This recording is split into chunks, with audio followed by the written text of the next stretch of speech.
Bueno, muy interesados en que usted nos cuente qué va a pasar con el deporte, que es un elemento esencial en la salud. Mens sana in corpore sano, decían los antiguos. Sin deporte no hay salud posible, pero la práctica del deporte puede oponerse a los planes de aislamiento que tiene el gobierno nacional. ¿Cómo resolver este dilema, señor ministro? Bueno, doctor Fernando, hemos venido trabajando hace ya varias semanas en el tema de regresar a la actividad física al aire libre, porque pues los planes del ministerio y de muchos de los institutos departamentales habían estado enfocados a hacer esa actividad en la casa.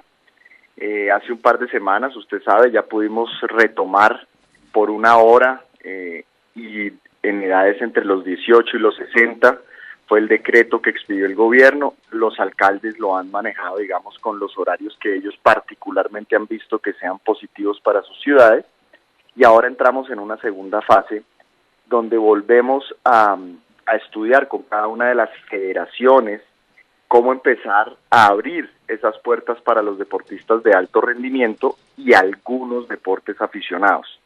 Vamos por buen camino, hemos logrado detectar 17 deportes, entre los cuales, por ejemplo, está el tenis, el golf, la equitación, que son de bajo contacto, donde la premisa, digámoslo así, de que no exista contagio, pues lo hemos denominado de bajo riesgo. Y bueno, yo creo que después del 25 de mayo vamos a poder tomar decisiones con esos deportes. Después hemos escalonado otros que hemos considerado de riesgo medio, que se demorarán un poco más en llegar, y por último los de alto riesgo, que son los deportes de contacto, los que son en coliseos cerrados, por supuesto se demorará un poco más. Quiero contarle, doctor Fernando, que hemos mirado experiencias de otros países. Ayer, por ejemplo, ayer y el sábado, mirando la experiencia de Inglaterra, donde el primer ministro Boris Johnson habla de empezar a retomar esa vida al aire libre y ciertos deportes. Creo que aquí todos estamos aprendiendo, pero nosotros lo que sí estamos mirando es científicamente cuáles son los deportes que a nivel profesional y a nivel aficionado podemos ir retomando poco a poco. Específicamente la gente quiere hablar de fútbol porque no hay duda es el deporte más popular en Colombia. ¿Qué va a pasar con el fútbol? ¿Hay perspectivas de que regresemos a un campeonato de fútbol, así sea de manera no presencial, es decir, sin aficionados?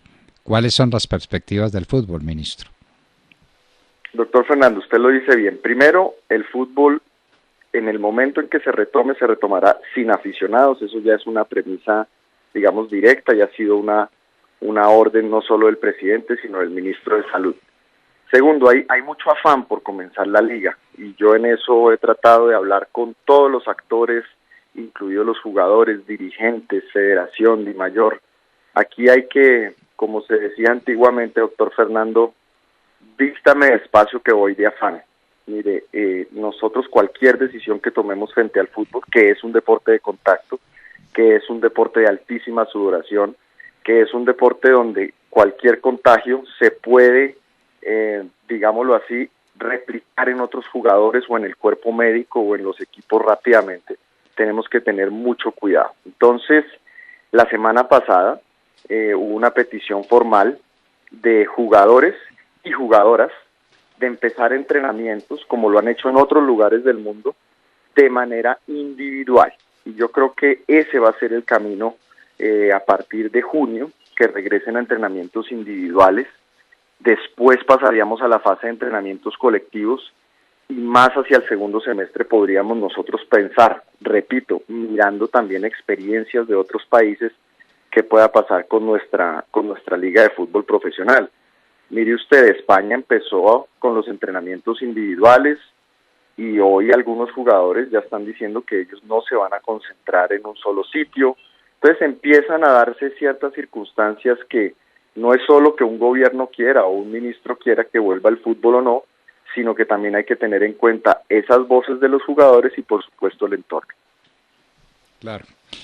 El que juega quiere jugar, el que es aficionado quiere ver su deporte, pero el problema es la salud y el problema es la vida, ministro. Es que son valores todos apreciables, pero por encima de todos los valores está el derecho a la vida y eso no puede tener discusión ninguna. Bueno, ministro, hay una iniciativa muy interesante que se llama Apadrina a una familia del deporte. ¿Nos quiere contar en qué consiste? Doctor Fernando, pues hace ya casi unos 25 días comenzamos con esa iniciativa que lo que busca es que personas del sector del deporte y otras nos ayuden con mercados para familias del deporte colombiano que hoy están en una situación muy difícil. Usted sabe que al no haber eventos deportivos, pues el periodismo deportivo, las escuelas de formación deportiva, todas las personas que viven de lo que venden en esos entornos están pasándola muy mal, y entonces hemos lanzado una campaña en la búsqueda de 10.000 mercados. A hoy le quiero contar la buena noticia, vamos casi por 3.000, lo cual me pone muy contento porque he visto que liderar con el ejemplo y liderar con el deporte siempre es positivo, y hemos puesto una sonrisa, llamémoslo así, en esas familias que hoy tienen dificultades. Yo mismo he estado yendo a entregar muchos de ellos porque pues creo que la presencia de uno es invaluable en el sentido de dar ejemplo, repito, y por eso pues hoy apadrinamos familias del deporte de todo Colombia. Bueno, ministro, pero el que quiera sumarse a esta iniciativa, ¿qué tiene que hacer? Porque bueno, usted nos cuenta el objetivo, pero no el camino. ¿Cómo se llega allá? Bueno, a través de la página del ministerio, mindeporte.gov.co, ahí pueden mirar cómo se consignan los recursos y nosotros le mandamos, porque esa cuenta no es del ministerio, esa cuenta es específicamente donde se están comprando los mercados para que sea completamente transparente, y nosotros inmediatamente le enviamos a la persona que consigna el reporte de su consignación y a dónde iremos a entregar ese mercado. Bueno, ministro, pues una tarea nada fácil la que usted tiene. Obviamente el deportista quiere hacer deporte, la gente necesita el deporte para su salud, pero la práctica de ciertos deportes puede ser gravísima para la salud colectiva.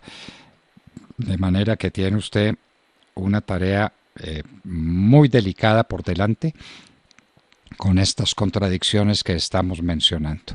¿Qué podemos hacer? Desearle suerte y desearle que tenga mucho éxito con la iniciativa Apadrina a una familia del deporte. Muchos deportistas están viviendo situaciones de extrema gravedad. Muchas gracias, señor ministro. Gracias, doctor Fernando. Permítame terminar con también diciéndole que abrimos la línea de crédito de 25.000 millones para la gente del sector, para que a través suyo se pueda difundir. Lo mismo en la página del ministerio la encuentran.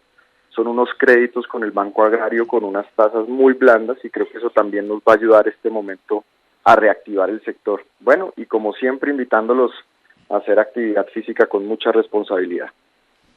¿Esos 25.000 millones de pesos de crédito son para qué tipo de deportistas, para asociaciones deportivas, para quiénes, ministro? Son para cualquier persona natural o jurídica, pueden ser créditos hasta de 25 millones para personas naturales y hasta de 200 millones para personas jurídicas. Son para periodistas deportivos, entrenadores, personas que tengan escuelas de formación deportiva, árbitros. Hay que mostrar a través del ministerio es el nexo con el deporte durante los últimos 3 o 4 años, que su actividad haya estado cercana al deporte, y el Banco Agrario después pues mirará ya los requisitos, pero lo que buscamos es ayudar a este sector. Pero la gestión empieza por el ministerio, hay que ir primero al ministerio. Sí, señor, en la página del ministerio, mindeporte.gov.co, ahí nosotros recibimos los primeros datos y ahí los enviamos al Banco Agrario. Sí, señor. Señor ministro Ernesto Lucena, muchísimas gracias por estar con nosotros en la Hora de la Verdad. Abrazo fuerte a todos. Bueno, queridos amigos, el deporte. Todos queremos hacer deporte, ¿quién lo duda? Todos queremos estar al aire libre, recibir los rayos del sol. Hoy nos recuerda un escritor muy conspicuo que el sol es definitivo para la vitamina D. Pues nadie lo puede negar, pero es que lo que hay que medir es cuál es el riesgo de salir al aire libre a recibir los rayos del sol. En esas podemos quedar contaminados. Dios nos libre. Y volvemos con las noticias de Mar Córdoba. ¿Qué nos cuenta usted? Doctor Fernando, compañeros de la mesa, oyentes de la Hora de la Verdad, muy buenos días. Sin duda, una de las noticias más importantes en el país sigue siendo lo que está pasando con los ataques de sectores políticos y civiles incluso contra la inteligencia y la contrainteligencia del Ejército Nacional en el país.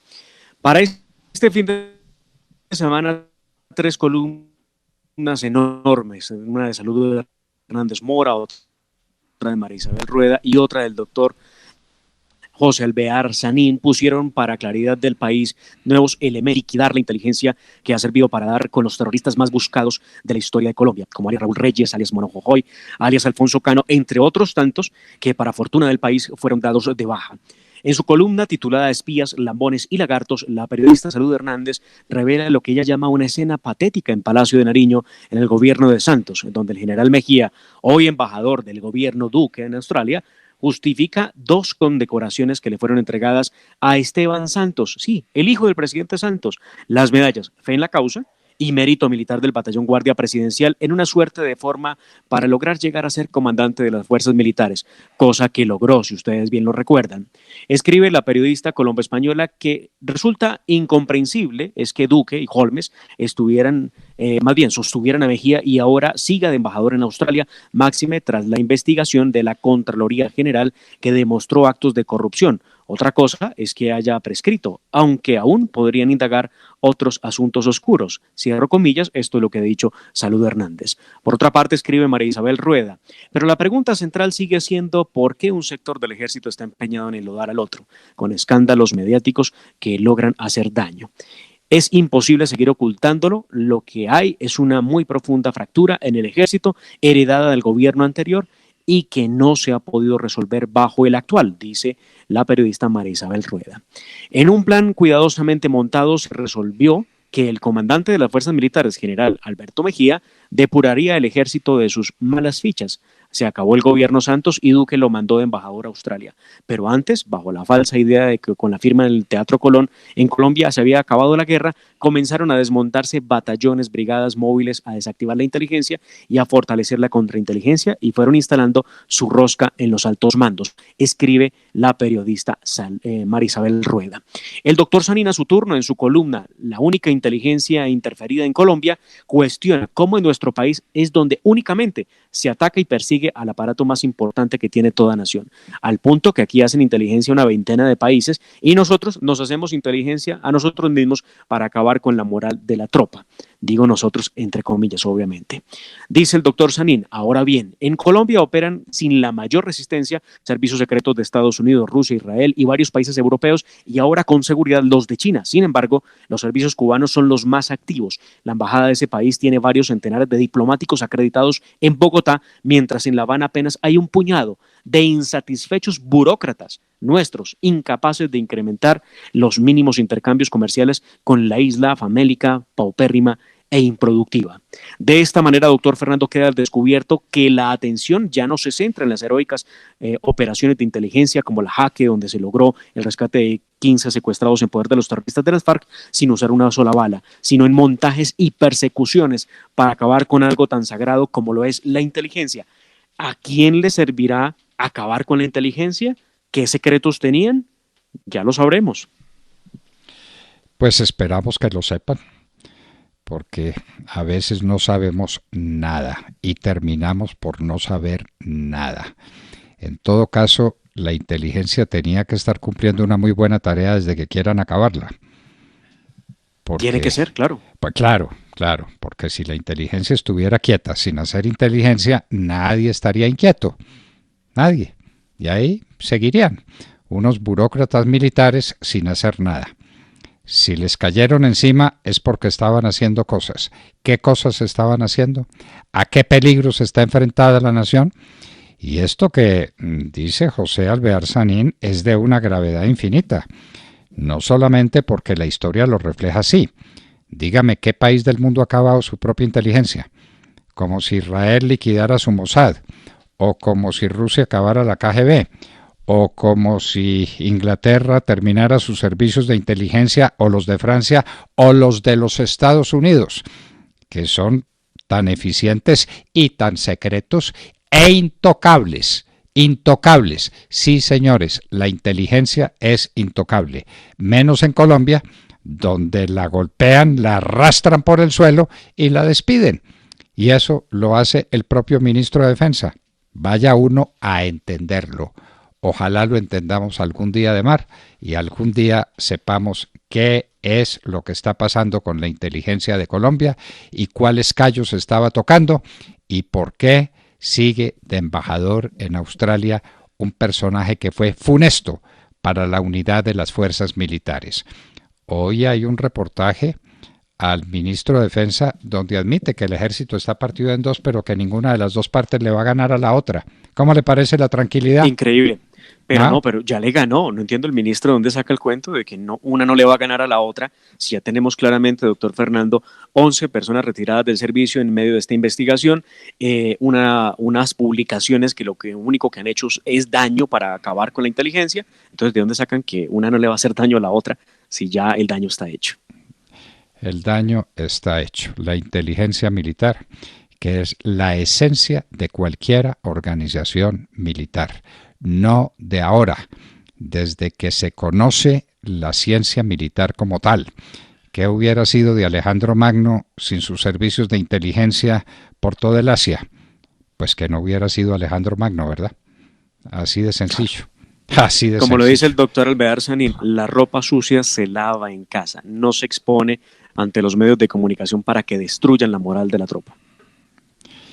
Muy bien, somos país único en el mundo y en esto lo estamos demostrando.